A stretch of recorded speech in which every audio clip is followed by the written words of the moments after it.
Hey everybody, welcome to this episode of HITRUST Secrets. It's our second to last for 2025. I'm Sue Richards here with Donna Nodson, Stephen Dufour, Jeff McHugh are kind of our regulars, and we've got Tiffany and Patrick on as well. So welcome everybody. So didn't know if anybody had a specific question that they wanted to kind of kick things off with. I do, but it's probably going to derail the entire conversation if anybody had Let's anything else. Oh, Um, let's go for it. yeah. um, okay, so I wanted to ask you guys as a group. So, of course, we talked about high trust and we talked about third-party assurance, which is domain 14. If you Mhm. look at that domain, so specific for our particular assessment, which is the R2, I think 11.3.2, there's only 8 requirements statements. Of course, there's many different evaluative elements in there. So my question to you guys is one, first part is one, how do you address third-party assurance within your organization that's outside of high trust? And the second part is, do you think it would be valuable if HITRUST had a separate certification just for third-party assurance, which I really call third-party risk, right? So Mhm. are you doing the BIAs and things like that and taking into account both like revenue, contracted revenue and their obligations as well as the operational aspects of it? So what are your thoughts on So I've got some there? clear in terms of the third party assurance. This is what and I just want to make sure that we're clear and bringing everybody else along the conversation journey with us. This is for the organization that's being assessed through High Trust and what they do to evaluate other third parties, other organizations that they work with, in terms of requiring an assessment, certification, evaluation, business impact analysis, which is the BIA acronym. So anything along those lines. Just kind of giving an extra little read there. Well, and I guess that's the question I have is when you're saying third-party assurance outside of the high trust assessment or by as a standalone, are you saying how your organization manages third-party risk? Yeah, so the entire domain that we get certified on isn't the totality of our controls for third-party assurance, right? So there is that overlap, but also gap between the two models. So I was just curious what you guys do there that's different than the high trust portion of it, like in addition to. And then the second part is, well, I guess we could like form a third-party risk management working group and come up with a certification pitch or something like that. Like, hey, High Trust, if you had this separate certification, including all of these requirement statements, evaluative elements, maybe this might be a good path for a certification or something like that. Because I keep on seeing over and over again, people talk about third-party risk management, and then the first thing they open up is like a spreadsheet, with a manual SLA that somebody has to go in there and like evaluate, or like then you might get a Google notification because let's say Cloudflare goes down, that's in your BIA list, right? Because it impacts Mhm. revenue or something like that. So I was really curious about how us as a group handle third-party assurance. Yeah, but you guys are right. Like we, the assessed entity, evaluate our third-party Mm. vendors for things that they give us. Sure. So I can jump in on this from an organization perspective. As one of the organizations I represented was a business associate in the food chain. So it wasn't kind of the main healthcare organization. It was along the food chain themselves. So they were an assessed entity, and they also had third parties that they needed to be evaluating from that perspective. So they what they did is made sure that they had a running list. So some of the organizations they worked with were like Microsoft. That's easy enough. It goes through my CSF. They've got inheritance. But once you get out of that realm, it is equally important to keep track of all of the other ones and look at the vendors you work with who have SOC 2s, which you really need to read carefully because SOC 2s are as I will say this, they're as good as the assessor, right? So if it's a strong assessment firm, and you're looking at it and you know that, you can rely heavily on what the call outs are. And if they haven't met any criteria, then you're good. If it's an assessment firm you've never heard of, you've got to read really, really carefully to make sure that not only are the statements meeting the controls the way your organization would want them met, but you're also looking at, whatever the findings were. I know I sound like I'm beating a drum here with the SharePoint, but SharePoint has notifications. So that's where this particular organization stored everything. It was a contracts, here's the security certifications or documents for each of these vendors. There was a vendor categorization list. So it went hand in hand with that. Here's the vendor, here's their risk factor, here's the documents we required from them, here's the expiration date. There was an automatic notification system so that there could be a review of the documents, a review of the new documents, a write-up of notes, anything along those lines. So that was very useful when it came to the organization's own assessment, not only from an assessment, yes, we can find this evidence relatively easily, but also from a risk management to really make sure that they were actually going through and looking at it. And it was a changed behavior over the time that I worked with them. So initially they were not doing the same level of rigor. And then when they put these things in place, actually it became easier because it was part of the vendor, procurement process to look at what the security documents were and go, oh, okay, these vendors meet needs, these ones don't. So they don't even make a negotiation point. And then the other ones could then more easily do that. They could look at the ones that they knew were already going to meet their needs. That's a fascinating topic, Donna. I feel like we could spend an entire session on third-party risk. Yeah, I think we could. Because I know my perspective, in the financial services, first off, you're dealing with fewer vendors than you would be in a healthcare setting. And I think your third-party risk management was a lot more mature of a program than a lot of the healthcare organizations, especially business associates. I was lucky to work for one that actually had dedicated team for third-party risk assessment, but it was amazing when we would go to conferences and talk to people. They were, it was very much procurement, but not necessarily third-party risk. And because there was always maybe a couple things like how long has this vendor been in business, but there wasn't what security controls do they have, what access controls do they put on things, and things like that. So I don't think it really got there until the cloud hosting. And so I think a lot of people were like, well, I'll worry about that with the cloud host providers, but there's other providers of services. So I think when I think of like third-party risk management, it's not just domain 14 in HITRUST. If you look at, you've even called it out a little bit, the business continuity, disaster recovery domain has some of that. The risk assessment domain has some of that. The data privacy has some of that. So, I think if I were HITRUST, I'd probably look at it and go, well, that's what the I-1 is that assurance from a third party, from a business associate. And so, the simple answer is require an I-1 minimum from any critical vendors that you're working with. And I know there are some healthcare organizations that have done that. They have the clout to be able to say, well, if you're not HITRUST certified, we're not working with you. So I don't know if HITRUST would necessarily say, yeah, there's a need for an additional carved out certification, because I think seeing an organization that's doing more than an E1, but not necessarily as much as an R2 would potentially, I think be that middle ground.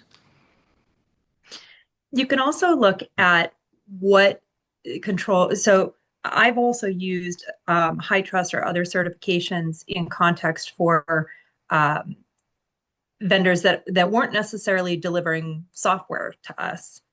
So HITRUST wasn't going to specifically be relevant there. There wasn't any automated inheritance, but there were organizations that we worked with where they had HITRUST, and I was able to review that report and extract from there specific controls. In our case, we were leveraging outsourced team members, so specific consultants or contractors from their organization. And we were able to leverage their HITRUST report.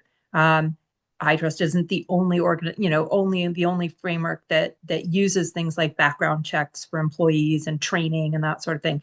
But you can use those reports to extract an understanding of key controls where you need. And I think they're much more powerful than the questionnaires, which is don't get me started down that rabbit hole, but they're much more powerful. So, who else has seen other types of things? Patrick's, what have you seen in your journey? Yeah, so from as a background here, I'm with Schneider Downs. We're an external auditor for High Trust. As far as, and I want to ask a clarification question for Stephen. It looks like he may have just dropped there, but as far as the certification you're floating for High Trust, are we looking to then gain confidence in almost verification of nth parties, right? Is that what we're trying to, if I'm reviewing your High Trust report and I'm looking for more assurance around your third party management, are you looking to sort of extend that elsewhere? My thought goes to, and I think we mentioned this on the last call that we were on, that one question that says, are you doing other, other certifications, other initiatives when it comes to controls, right? So I think that if I were reviewing someone's High Trust report, maybe you would follow up on, what the contents of those certifications would be and go from there. I would echo what Donna said. I'm a big SOC 2 guy, but also would echo those concerns. You want to make sure that the services that are covered in the report are relevant to the services being provided to you by that vendor. And then also the, quality of report, making sure that it's covering the controls that you would look to, evaluate yourself. Yeah, it's a good point. And so when I asked it, I was keeping in mind the at least annual or whenever there's a substantial change. Well, at least for us, that's the way we roll for the business impact analysis. So the first thing is business unit, here are the things that they're accountable for, including like revenue streams, operations, whatever it happens to be. But we have a named product up top. And then all the dependencies underneath it, and we evaluate it that way. That way we can say this third party, let's say AWS, provides this service, and this service. And so I don't feel that's necessarily reflected in the much larger R2 certification, because what we're really talking about is when we're trying to sell our products and services to other entities, choose us, we can do this. Like, okay, why should we choose you?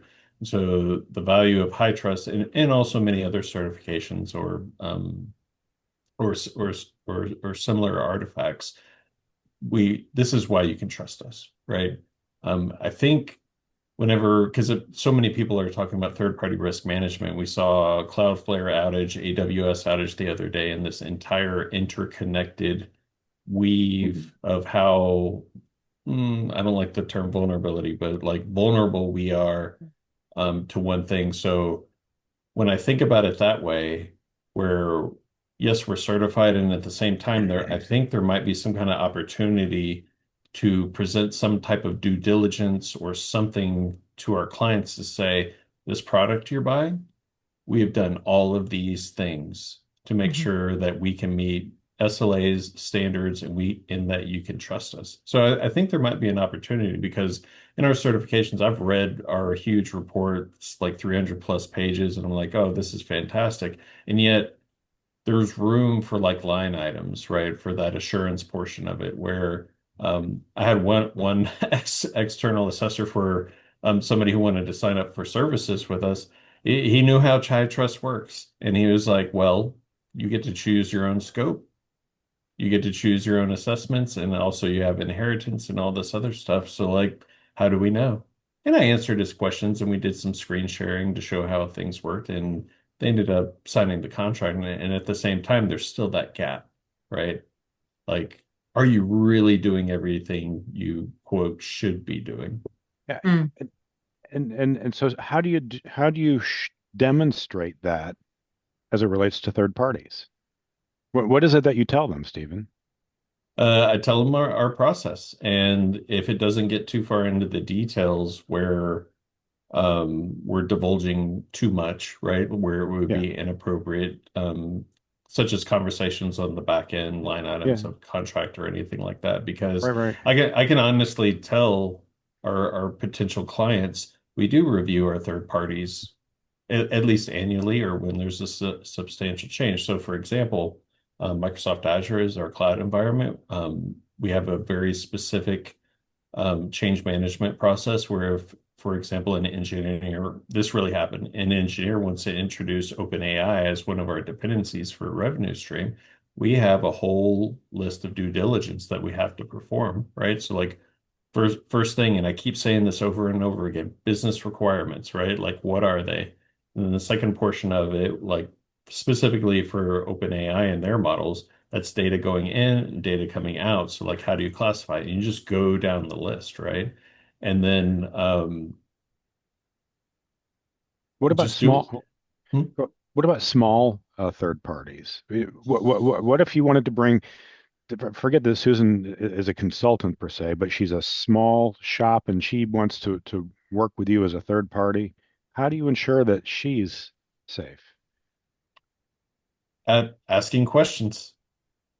It's really what it boils down to. So if Susan does not have any certifications or attestations or anything like that, you have to have insurance, and then also not insurance. Yeah, Susan, you Yeah, better have some insurance.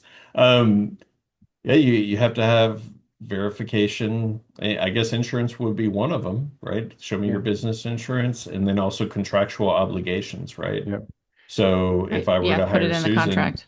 right, you have to do those. And that's what high trust is good about because there are contractual obligations within the high trust requirements for sure. And Hmm. yeah, just evaluate it that way. And if something is causing you doubt in something, I don't know if you guys have ever done this. I've never done this. Ask for evidence, Yeah. Right. Hmm. right? Yeah, if you in lieu of a report, and I agree because you when you talked about that, there's only 14 controls in that domain. Some of those are very, very prescriptive. I mean, the contract will have, and it's got 21 different line items that the contract will include. But I think it goes back to the description of services so that you can match that to any attestation or audit report that they have done. But then there's also an exercise you can go through, kind of like a BIA, but it's a complementary user entity controls, something Hmm. that SOC 2 really, really pushes, which is, okay, show me for this criteria for availability. So in your example of Cloudflare, for availability, what's Cloudflare responsible for? What's your vendor responsible for? And what are you responsible for? And have that listed out. And I think that would help a potential customer to go, oh, they are looking at all of these different aspects because I think Cloudflare, because it's so ubiquitous, kind of took everybody by surprise. And they're like, oh, wow, so Cloudflare could go down, and it was something that probably got added to the complementary user entity control matrix after the fact because everybody thinks the cloud hosting, they think their databases, their backups, but do they really think about their web proxies and all that, which because without it, there's denial of service potentials as well as a bunch of other harm. With it, there's a dependency there on availability.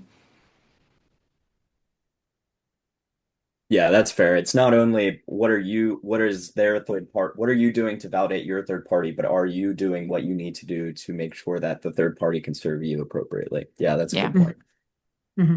Yeah, and to your point, Stephen, I don't know if there's a way to demonstrate that in a high trust audit the same way or a high trust report the same way there is in like a SOC 2 where you actually categorize that and say, hey, here's my matrix of these vendors that I'm relying on for these trust principles and what we're doing to make sure, they understand their role and our role in that. And then the last thing I want to do is like add on to a questionnaire. Yeah.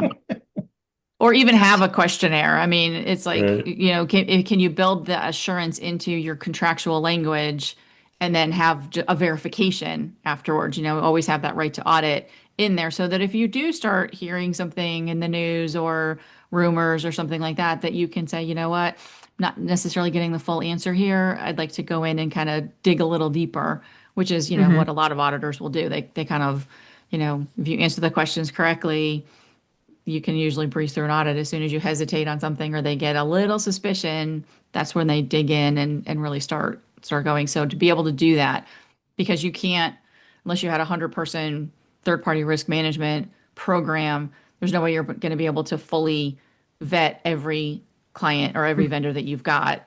You will have to do some of that. Well, they seem like they're okay, or the their criticality in my infrastructure isn't impactful.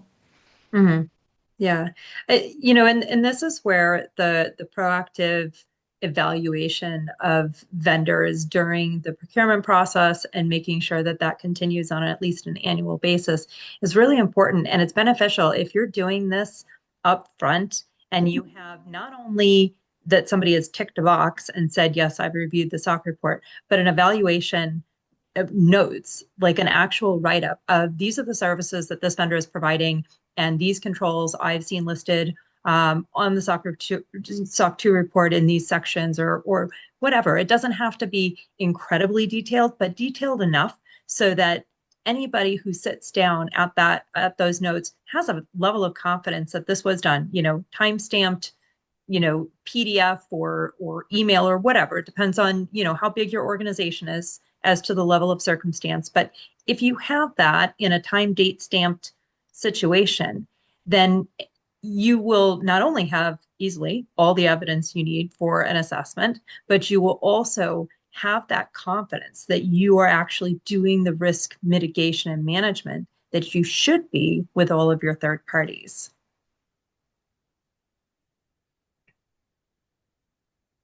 I like it. As I say, you didn't derail us. No, yeah, for 25 minutes I did. But It's it's a valid good. question, and I think there's always so much that people are already in their own organization losing sleep over. But then to think about all of those relationships and partnerships that you have, that if anything in that could fail, and I think it's funny how because high trust right now, access control is the biggest domain when it comes to number of controls, but I think third party kind of gets pushed into a bunch of different domains. So if you pulled everything out that talked about vendors, contractors, non-employees out of a high trust certificate, or out of a high trust report, you'd probably see in many different domains more than what you see the number of controls in the access control category. Well, I'd love to do have a whole week on third party risk. I think that'd be great. And and I don't know if anyone's mentioned it, but the CSA is going. They have a working group right now on AI controls. If no one's caught that yet, they're talking about it right now. AI controls. Okay, Just to go back to Stephen's comment earlier about AI. perfect. Anybody else have anything they want to talk about? I just want to give my commentary on the high trust QA process and the number of tasks that come back from high trust QA. It is not a rubber stamp, let me tell you. It's Not a you rose. think I got through that hurdle and I'm good, and now it's just gonna all be clear sailing. And the questions they come back with are very insightful. It's one of those comparing within a domain, maybe. Okay, you answered it this way for this, or you gave a certain percentage that you were relying Mhm. on your external parties for, but you didn't do that on this one. So and because you've been living in this assessment for so long, you're down in the weeds at it, and it actually, I mean, in hindsight, it will be helpful and in perspective after the certification happens. Oh, it was so nice to have somebody who's looking at the big picture and can kind of take it all encompassing. But at the same time, it's like, okay, now I've got to pull myself back out of the weeds and all the little details and kind of look at the overall picture. Does the scoring that I've done make sense?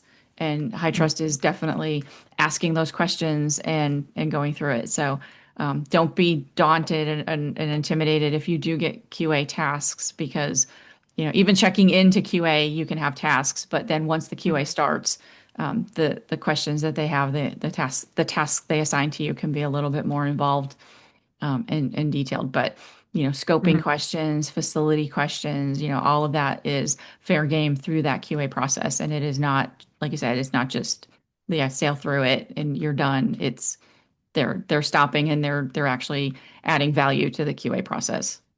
Mhm. So And I would encourage folks, if you do get or when you do get feedback from High Trust QA, don't be afraid to ask for a call. If something requires additional context or explanation, or you need more information on exactly what it is they're asking about, jump on a call. That is 100% the easiest way to do it. I've never had High Trust say no to a call. So they're very open to having that conversation and engaging and really trying to get it right. They're not out to catch you out. They genuinely are there to try and understand. They want to preserve that, less than 1% breach rate, as does everybody who pursues High Trust. That's why we that's why we spend the time and effort. yeah, it doesn't feel comfortable as you're going through it, but it's one of No. those, okay, once it's done, you're like, okay, I understand. I mean, and some of it was very straightforward, like, okay, you kind of gave a canned, for one of your vendors, you kind of gave their generic service they provide. And to your point, they really want to understand, okay, of all that breadth of services, what is this vendor providing for you? Mhm. Here. And so, what's actually living there in that environment as opposed to, just giving me the generic, they do infrastructure. It's like, okay, well, what systems are in that infrastructure? So it's been things like that because we were like, oh yeah, we just kind of gave the generic, this is what this vendor does. I was like, yeah, what's this vendor doing for you? And called that out specifically. And again, it's not because they're being nitpicky, it's because they truly want to understand so that when they're scoring everything and reviewing everything, they can say, yes, this makes sense in the context of what you're doing. You guys are working through your assessments. I don't know your client base, so like it's more about like the high level. Is everybody in the healthcare industry for high trust? Have you seen anybody outside of healthcare get a high trust certification yet? I haven't seen anybody who's wholly outside healthcare. I've seen organizations that are in tech, and I think the tech space is probably the most ripe for that type of a bridge situation. And what I have seen, and this has been interesting, but it is between healthcare and the legal industry. I have seen some new vendors pop up. You get into different types of legal cases, and you will get healthcare related data. And so oftentimes that's where they've kind of picked up, somebody's seen High Trust or come across High Trust. And so there's an awareness. And the tech companies are looking at that going, oh, right. Okay. So we can cover ourselves here. And actually it's a pretty good deal to make sure that we're doing everything we should be doing from a security perspective. So I'm really pleased with that new trend, especially in some of the startups that I've seen. And I will periodically promote on LinkedIn that I think more investors should require High Trust for startup organizations that they're looking at. It can be an E1 or an I1, but making sure that there is some sort of strong security parameter protecting the business, protecting their investment seems, logical. But I like to dabble in extreme logic situations. So It's, but it's kind of fun, isn't it, Donna? it's Uh, wonderful. but all right. So, but let's extend that question a little bit. How about U.S.? Obviously the bulk, but how about international? Never seen it. Yeah. I've kind of the same way with Donna. I've had things that are in the tech space, like call centers. So technical Hmm. call centers, usually because they want to be that market differentiator for Hmm. healthcare clients that would like to they would like to offshore their call Yeah. centers. But they have been outside of the US. The call centers themselves have been in foreign countries, um, Mhm. trying to get US based clients. Okay. And I have actually seen clients, organizations in India obtain high trust exactly for the reason that Sue mentioned, which is they want to not be excluded from healthcare organizations as a potential vendor. And so they will seek high trust. And they tend to, be very rigorous in what they're doing, because they want to make sure that people respect the security that they're offering. Hmm. And sometimes they have to work twice as hard, in different competition spaces, because people will automatically lean towards saying, oh, it's offshore, the security is not as strong. Right. And that I understand, and I have seen some of that, but I've also seen offshore organizations pursue high trust deliberately to address that. Now, again, that was specifically in India. They have a very large, the organizations I saw doing this had a large number of US based clients, and some of them were in healthcare.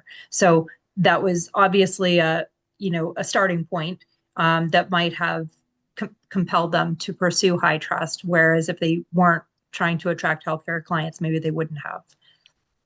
Okay. And then in your But it was opinion, oh, useful. wait, It one was more very time. useful for me. I said it was very useful for Ah, me, yes. because then there was a lot of strength to the security documentation they sent through.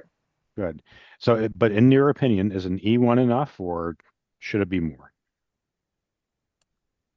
In this circumstance, I was engaging with this offshore organization for contractors and resources. So for me, they had an R2, and an E1 or an I1 would not have been sufficient, Okay. because it needed to include policies, procedures. It needed to include a fair depth in the operational capacity, not just platform. Okay. So that is different when you're looking at some of those types of things. Got it. Interesting. Thank you. Has anybody have clients or anybody else starting to plan for 2026? And I'm a little curious based on some, we'll call it hallway chatter, as to what they've seen around high trust pricing. Has anybody Hmm. started down that path? Yep.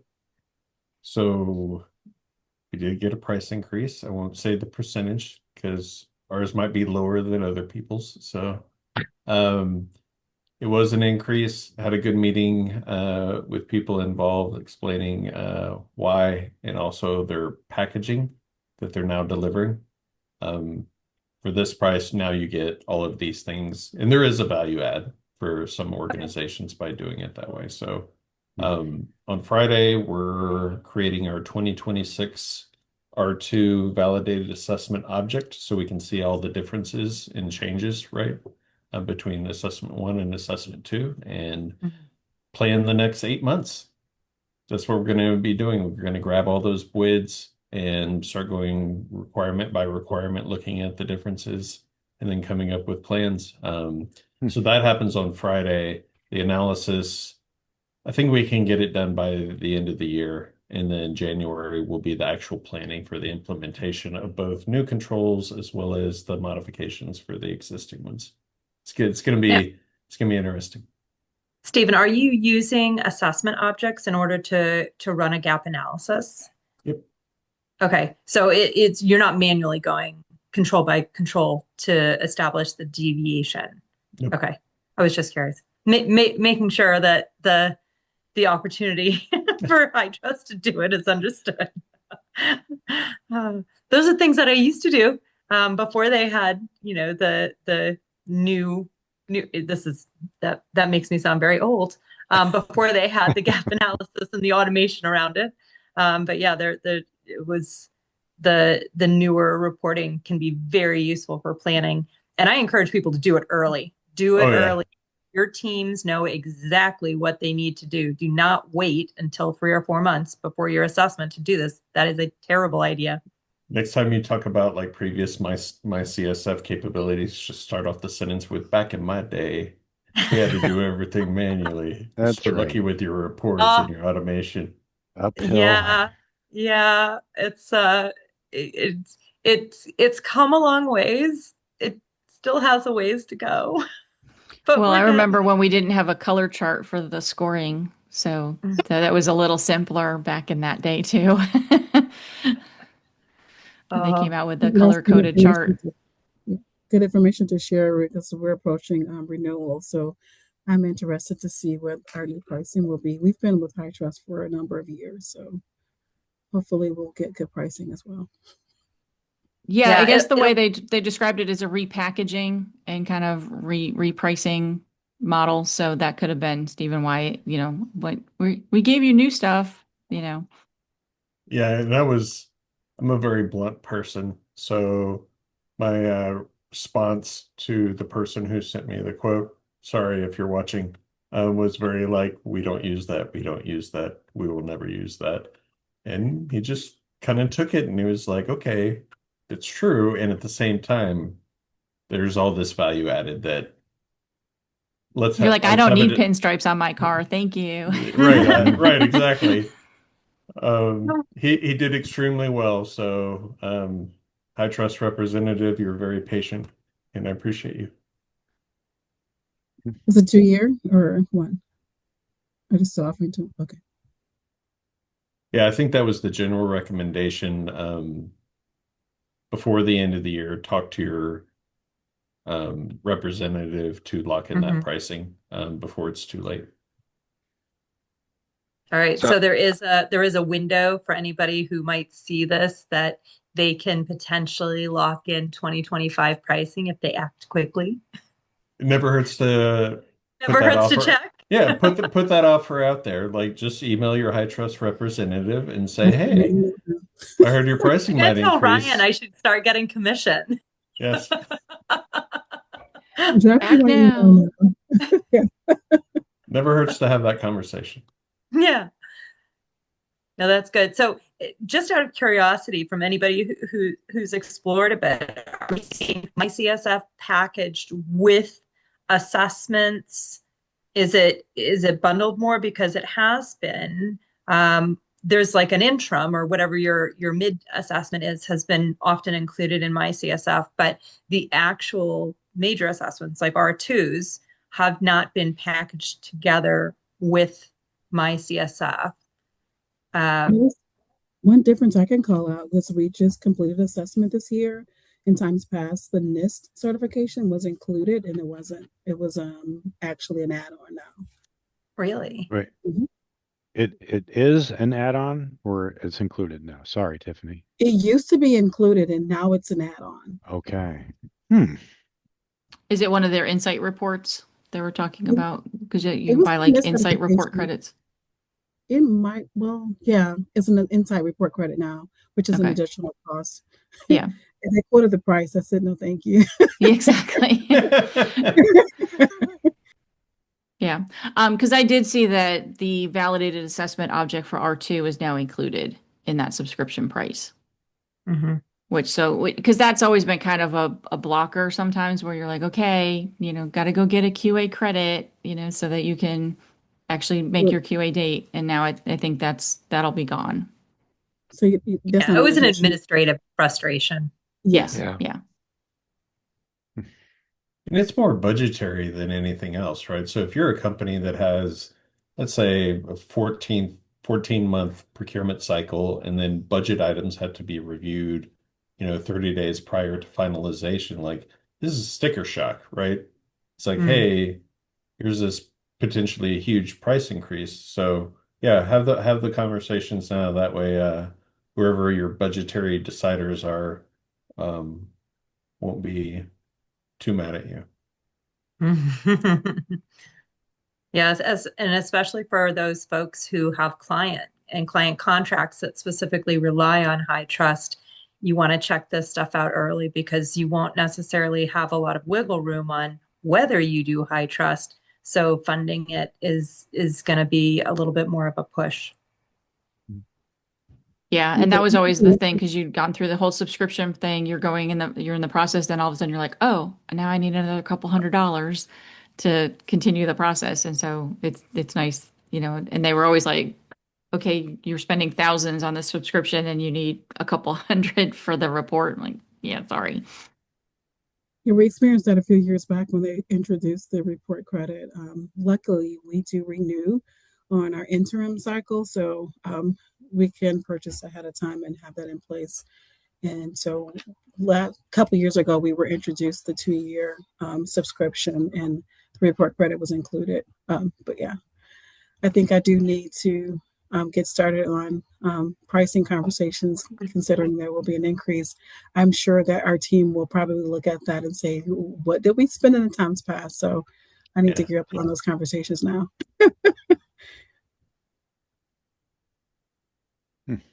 I'm curious as a follow-up question to some of that, because when I saw that bulletin, it was fairly vague from an assessor firm perspective. And part of me thought, the way that it was worded, that it will uh, bring leniency to the costs of an E1 uh, subscription for new entry level assessment firms, organizations being assessed. Is that accurate? Did everyone else see that? I missed it, but I'm curious. Yeah, I don't think I saw it from the assessor's perspective.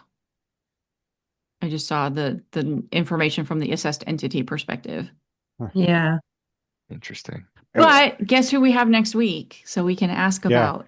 Yes. So we'll definitely put that on the list to ask about the pricing models and all of that. So perfect. Yeah. Oh, and speaking of that, I'm going to send out to everybody. There's I created a registration link for this only so that way it can be added to your calendar and it'll send Yeah. you reminders and things like that. So I've created that for our December 18th HITRUST meeting with the CEO, Gregory Webb, the new CEO of Yeah. HITRUST, which is next Yep. week, same time as this, but Mhm. our last How are one we of the do? year. How are we doing on questions? Donna and I sent them, some of the questions, basically, kind of the, basic blocking and tackling, where's your background, how you got to HITRUST, your first HITRUST journey experience, and then outlook for next year. We'll add this pricing question to it, continuous assurance, what he sees as the, when he talks to board members of organizations, what feedback is he getting from board members as far as the value of HITRUST? Is it a foundational? Is it kind of starting to replace SOC 2 as a foundational document or accomplishment? Or is it something that people look at still as a market differentiator to be able to say, not only have I satisfied, the basic corp tenants, but I've got this very prescriptive model in place that's been QA and peer reviewed. Yes. I like it. Those are all great questions. Yeah. Yeah, we'll hit them on pricing at Oh. the end, but I'll let them know. Well, yeah, you can't hit them up front. Right Yeah. along. Yeah. Warm them up a little bit. Soften them. Exactly. Yeah. Mhm. Yeah. No, and I've let them know we're a very conversational group, so we won't let anybody get attack mode. And it's not an ask me anything. It's like things can definitely be off the table. Yeah. It'd be great if you asked for feedback. Exactly. Mhm. Exactly. Well, and that's Well, part of it is to be able to, in a very polite, professional way to give him feedback to say, well, here are the people that care enough to show up and learn to, meet you and get to know more about you and see where the direction is for HITRUST. could we talk about that for 30 seconds or so? What are our gripes about HITRUST? I mean, for me, it's a heavy prescriptive framework, although there's some beautiful things about that, right? Mhm. What about everybody else? For My me, I think the biggest thing is the clunkiness of my CSF. I can negotiate with my clients. I can bring them along the rigor of the framework. And, now that they've published a less than 1% breach rate, I can justify a lot of the rigor and, rigidness behind that framework. Mhm. The lack of user friendliness in my CSF and kind of modern technology and functionality is a bit frustrating. Yeah. I would second that. So It was early on whenever we first started meeting. I told you guys about this major project I had where I'm downloading all the requirements, grabbing the WIDs and doing an analysis, throwing them in domains, documentation, and creating linkages between my strategic dependencies and what controls are applied to them, whether or not they pass, evaluation metrics, like I'm creating this platform internally, right, that we can use. And so, like, at the time, it wasn't clear to me exactly how I can get the what ifs, right? Like I need quick this assessment object that's already completed high trust. What if I upgrade to version 12? Mm-hmm. Why Right. do I need to clone the assessment, right? I just need click this button. Oh, what happens if I uncheck this box? What happens then? Like how important is this and is it worth Yeah. it's that trade-off, right? Mm-hmm. When I Yeah. remove this, or like what if like we remove AI from our revenue streams and it's no longer part of the assessment? Uncheck that box. How much more time am I going to get back? That's really what it boils down to, right? Hmm. Mm-hmm. As far as the assessments go. So like the what if portions of it is my only gripe. But I'm not going to talk to the CEO about that, right? Like I can vaguely mention, right? It's Yeah. like CSF's kind of clunky. Yeah. He's going to be like, we're going to make it priority number one. It's like, well, just add it to the list of Yeah. things to look at for 2027. Hmm. Mm-hmm. Yeah. I think it would be helpful if they uh, lent a little bit more strength to their customer support team. And I will say that gently because some customer support representatives that they have at HITRUST are very good, and others feel like it's their first day, repeatedly. So it's uh, it doesn't feel like the same level of customer support that was there a few years ago. A few years ago, you could get on a chat or a call with somebody from customer support and they were on fire. They really knew their stuff. They knew my CSF inside and out. They would escalate to a manager if they had any questions at all. And now it's constantly, oh, I'll open a ticket for you. Okay, is that like a 3 to 5 days thing? And it often is. And it's a much more laborious, administrative, and your likelihood of getting somebody on the phone or on a chat who actually can answer your question is slim to none. And they very systematically say, "Oh, here's this bit in the, whatever their handbook is." And while I appreciate that there may be a number of maybe they do get a ton of customers who've never checked the handbook. I regularly check the handbook before I call in. So to me, it's adds length to the conversation every single time when I'm like, yeah, I already checked that. It doesn't have that answer that I'm looking for. And if they were just a little bit more switched on, most of them would probably know that the handbook didn't have some of the answers for the questions that I was looking for before they tried to send me there. Yeah. Mm. Read the manual, but it's not there. Yeah.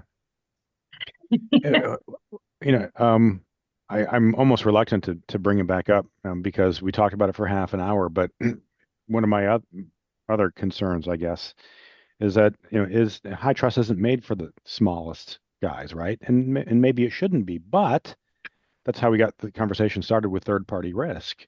So Mm-hmm. how can we make it so that everybody can get in the tent, or more people can get in the Yeah. tent?